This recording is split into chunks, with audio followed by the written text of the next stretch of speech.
Yo, what's going on, guys? Quick market update this week. Holy cow. Okay, today's hump day, Wednesday. US session just wrapped up.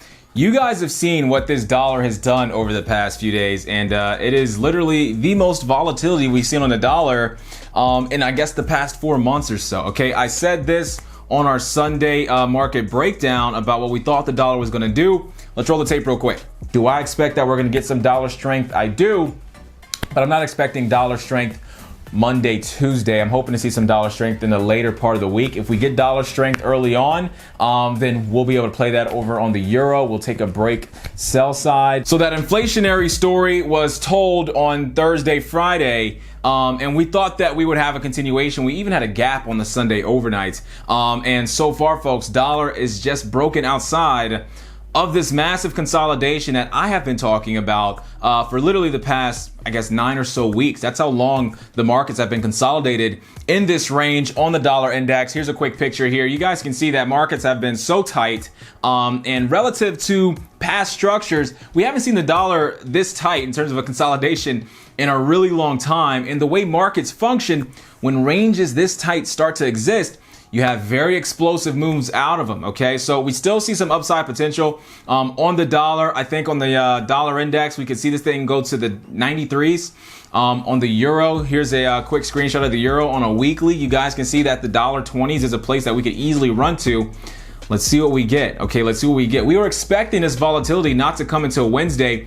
Things kicked off Monday. That's why we mentioned, hey, if we get the volatility on Monday, then we're just gonna have to take the breakdown in structure. All right, but I was hoping that since markets were so volatile and so momentous in one direction to the buy side for the dollar on Thursday and Friday, that we would get just a slight pullback before we got the break of the low. And markets did pull back just a little bit, but not dramatically, all right? We really did just break the low and we kept running ever since, okay? So what does this mean? Why is this happening? It's inflation, okay? It was inflation. The precipice, or I could say the hypothesis of the trade idea for this week for the US dollar long that we had on Sunday was that, hey, we thought this inflationary pressure was going to continue, but again, you just never can rationalize and really figure out exactly how much momentum is going to come into the market, okay?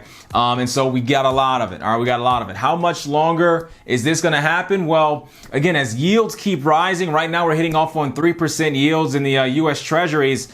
Folks, we're going to continue to see this dollar pile to the sky, okay? So all you need is an entry though, right? If you're trying to look for a pullback, you might need to wait for some potential data that may get released. I know tomorrow we have a really big day for the euro. Here's our calendar for tomorrow. You guys can see that Draghi is going to be speaking, and we have some bank statements that may give you a pullback if Draghi is bullish about what he has going on in the ECB. But currently in ECB, again, they're still doing the asset purchases every single month, and they had to push it out a few months to potentially, not see any kind of slowdown until 2019, okay? So you're doing $33 billion a month in asset purchases. That's adding to a lot of supply, okay? You're increasing the supply of the currency in the economy. You're gonna keep demand low, and then hence you're gonna keep prices low, right? That's why Trump hates China. That's why he puts the tariff down on China, because China is doing that. Okay, they're deflating their currency at a massive pace. Okay, Japan was caught doing it as well in 2013, 2014. So, again, ECB is doing it mainly because they're still going through recovery efforts from 2008, okay, 10 years ago.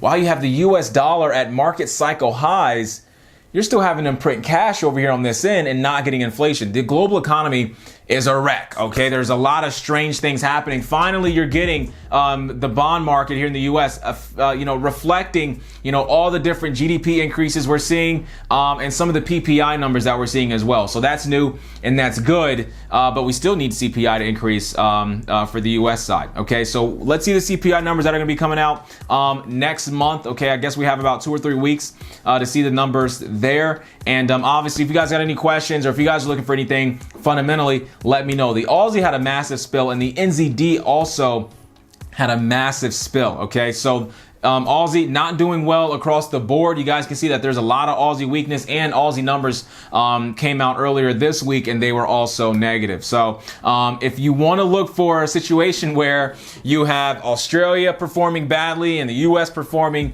well, then obviously you're playing that over there on the Aussie USD. Same thing on the NZD USD. NZD USD, by the way, has had the largest sell-off out of all the other pairs because, again, not too much positive data coming out on that end. So let's see what we get, folks. Okay, we still have ECB doing quantitative easing. You finally have the US dollar with a glimpse of strength. We have a lot of people in the community doing well based off of that trade idea. Some folks are in the CAD, some folks are in the JPY. I mean, people were everywhere just buying the dollar. You really could have bought it anywhere, okay? Yesterday we mentioned on our call, basically a lot of times people look for that economic divergence. I talked about that in a really popular video, man. I think that thing got 35,000 views now. I was talking about how, hey, look, if you see one economy going one way and another economy going another way, that spread in between, folks, is where you're making your money. Because if you throw capital in the one that's doing positive and you're selling the one that's doing negative, you're making that profit, okay? So it's somewhat a complex system of how your broker makes that happen, but if you kind of just spend some time,